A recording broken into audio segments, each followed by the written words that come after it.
అందరికీ welcome back to Keerthi's daily kitchen. ఈరోజు recipe బగారన్నంలోకి super combination dalcha ఆనపకాయతోటి ఎట్లా ఈజీగా ఎలా ప్రిపేర్ చేసుకోవాలో ఈ వీడియోలో చూసేది. ఈ దాల్చాకి కావాల్సిన ఇంగ్రీడియంట్స్ కాయ, ఉల్లిగడ్డ, పచ్చిమిరపకాయలు, కొత్తిమీర, కరివేపాకు, 2 టమాటోలు.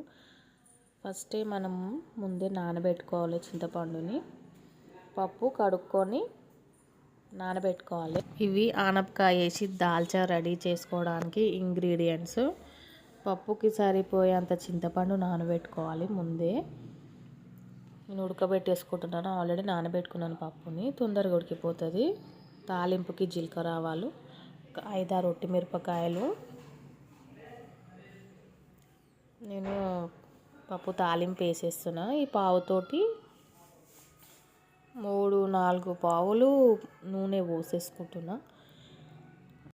ఈ దాల్చాలోకి నూనె ఎక్కువనే పడుతుంది. నేను 1/2 kg పప్పు వేసిన. నేను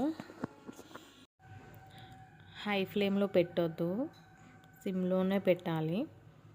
మనం వేసేసరికి జీలకర్ర ఆవాలు, ఒట్టిమిరపకాయలు అన్నీ మాడిపోతాయి. లో ఫ్లేమ్లోనే పెట్టి జీలకర్ర ఆవాలు ఎక్కువ వేసుకోవాలి, టేస్ట్ బాగుంటుంది పప్పులోకి. కొంచెం కలర్ చేంజ్ కావాలి, లైట్గా వేగనివ్వాలి. పప్పు ఉడకబెట్టుకొని పెట్టుకున్నాం కదా, అది ఇప్పుడు రుబ్బేసి పక్కకు పెట్టుకోవాలి. ఇప్పుడు కొత్తిమీర, కరివేపాకు, పచ్చిమిరపకాయలు, ఉల్లిగడ్డ ఇవి వేసేసుకోవాలి. వేసేసుకొని లైట్గా కలుపుకోవాలి, బాగా కలుపుకోవాలి.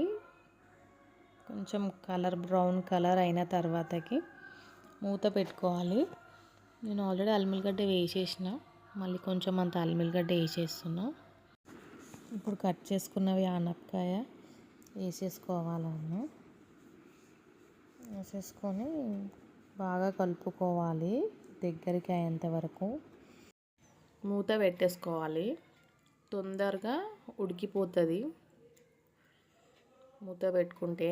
ఇప్పుడు 1/2 టేబుల్ స్పూన్ అంతా పసుపు వేసుకోవాలి. మనం ఉడకబెట్టేటప్పుడు పసుపు వేసుకున్నాం కదా పప్పులా, ఇంకా 1/2 టేబుల్ స్పూన్ వేసుకోవాలి. ఇట్లా ఆయిల్ సపరేట్ అవుతుంది. ఇప్పుడు కారం, 1 స్పూన్ కారం, నేను 2 స్పూన్స్ వేసుకుంటున్నా. బాగా కలుపుకోవాలి, మళ్ళీ అడుగు అంటిపోతుంది, అడుగు అంటకుండా కలుపుకోవాలి. ఇప్పుడు పప్పు చల్లారినాక 2 స్పూన్స్ దొడ్డు ఉప్పు వేసుకోవాలి. ఇప్పుడు టమాటాలు వేసేసుకొని కలిపేసుకోవాలి. టమాటా లైట్గా ఉడకాలి, తొందరగానే వాటర్ పోసుకోవద్దు, ఆయిల్ సపరేట్ అవ్వాలి. అప్పుడే కారం మంచిగా ఉడుకుతుంది. కారము ఇప్పుడు ఉడకబెట్టుకోవాల్సిన అవసరం లేదు, బాగా ఉడికిపోయింది మంచిగా. అది ఆనపకాయ నేను పులుసు పోసేసుకున్నా, వాటర్ పోసి ఏం ఉడకబెట్టుకోలేదు, నూనెలోనే ఉడికిపోయినాయి మొత్తము. పప్పు రుబ్బి పక్కకు పెట్టేసుకోవాలి ఫస్టే.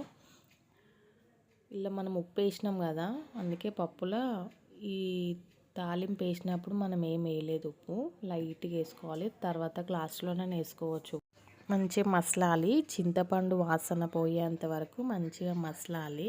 అప్పుడే మనము రుబ్బి పెట్టుకున్న పప్పు తీసి మనం తాలింపులో గిన్నెలో పోసేసుకోవాలి. అప్పుడు మనం చూసుకోవాలి. మసిలిన తర్వాతకి చాలా మసిలితే చిక్కగా అవుతుంది పప్పు. మనం వాటర్ పోసుకొని మళ్ళీ మసల పెట్టుకోవాలి పప్పుని. పొంగిపోతే పప్పు టేస్ట్ అనేది ఉండదు, పొంగకుండా పప్పు చూసుకోవాలి. అంతే సింపుల్. ఇలాంటి మరి ఎన్నో రెసిపీస్ కోసం ఛానల్ని సబ్స్క్రైబ్ చేసుకోండి. ఈ దాల్చా బగారన్నంలోకి సూపర్ కాంబినేషన్, మీరు కూడా తప్పకుండా ట్రై చేయండి. సూపర్గా అంటే సూపర్గా ఈజీగా మనం ప్రిపేర్ చేసుకోవచ్చు. లాస్ట్లో మనం దించేసే ముందు బగారాకు 2 ఇలాచీలు వేసుకోవాలి.